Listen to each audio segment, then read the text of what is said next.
Om Swastiastu. Perkenalkan, nama saya peserta PPG Agama Hindu Mode Daring tahun 2020 atas nama Nilus Sutini.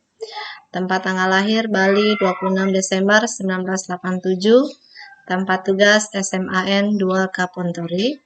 NUPTK 6558765666210053, grup 5, kelas 25, alamat Kota Bau-Bau, Sulawesi Tenggara.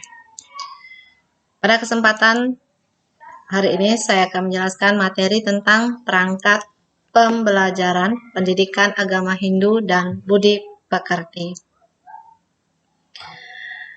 Di dalam pembelajaran, sebelum melakukan proses PBM, harus disiapkan rencana pelaksanaan pembelajaran atau biasa disebut RPP.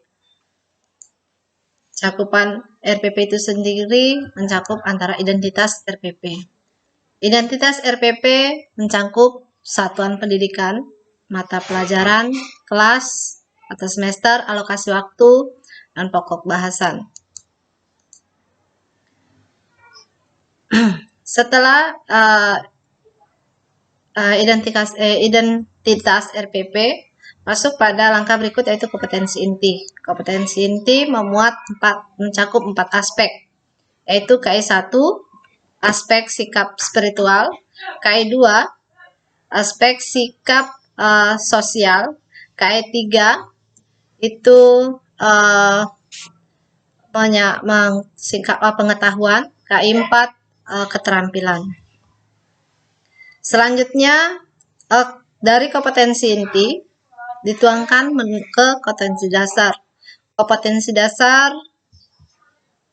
merupakan turunan dari kompetensi inti dalam capaian standar kompetensi lulusan atau sejumlah kemampuan yang harus dimiliki oleh peserta didik.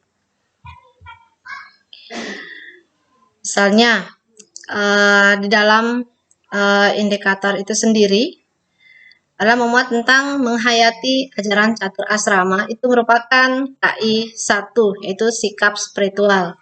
Sedangkan 2.5 mengamalkan pola hidup sesuai dengan tingkatan dan ranah yang diamalkan catur asrama merupakan sikap sosial.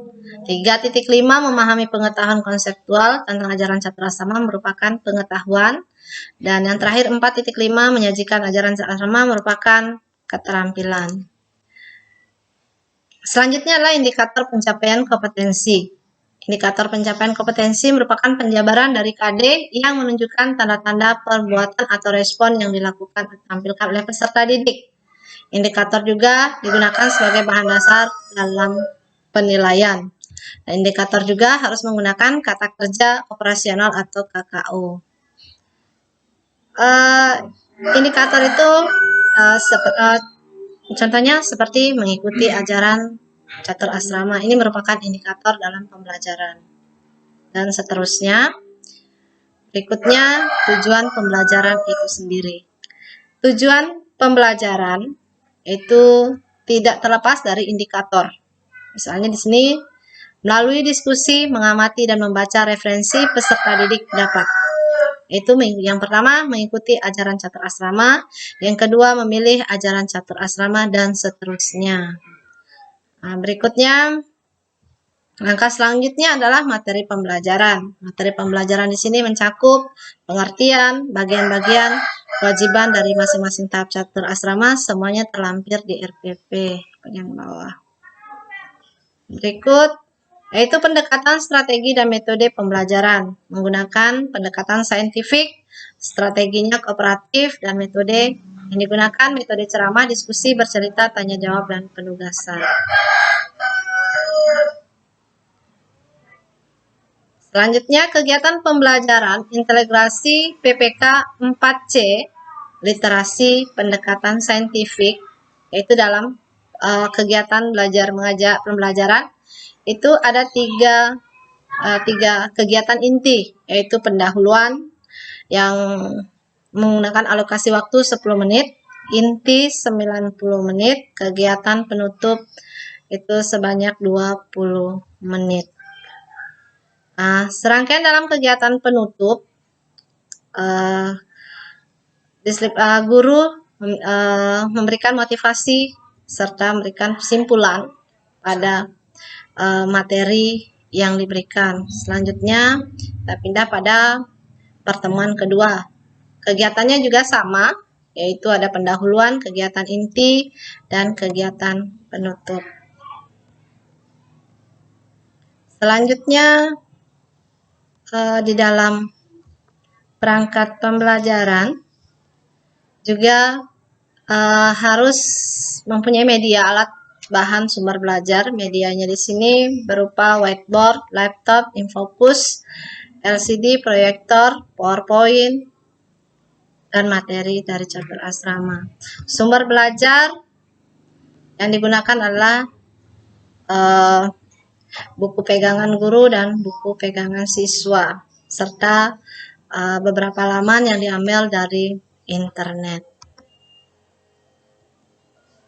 Berikut adalah mengenai penilaian hasil belajar. Penilaian hasil belajar dilakukan dengan melakukan 2 tes, yaitu tes dan non-tes. Tes di sini berupa uraian dan pilihan ganda, sedangkan non-tes dengan 3 kegiatan, yaitu lembar pengamatan kerja kelompok, yang kedua lembar pengamatan presentasi, yang ketiga membuat makalah atau kriteria keterampilan. Terlampir semua. Lampiran pertama materi. Materi Pintar Catur Asrama. Selanjutnya bagian-bagian dari catur asrama.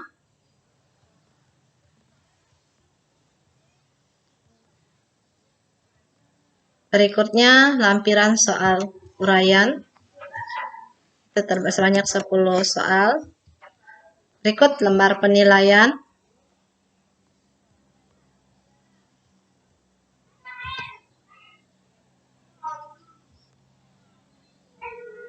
Berikut bentuk butiran soal pilihan ganda. Lampiran ketiga, penilaian portofolio. Misal di sini ada kriteria yang dinilai. Misal siswa menyimpan semua tugas yang telah dikerjakan dengan lengkap dan tugas dikerjakan dengan benar setelah dikumpulkan tepat waktu, itu skor maksimalnya 4, dan seterusnya. Berikutnya lembar penilaian portofolio. Ini bentuk penilaiannya. Berikutnya non-tes, penilaian non-tes, lembar pengamatan kerja kelompok. Di sini ada aktivitas kerja kelompok. Berikutnya indikator aktivitas dalam kerja kelompok. Ini. Berikutnya lembar pengamatan berikutnya membuat makalah. Demikian presentasi perangkat pembelajaran pada kesempatan ini. Kurang dan lebihnya mohon dimaafkan. Saya terima kasih dan saya akhiri dengan ucapan Paramasanti. Om Santi Santi Santi.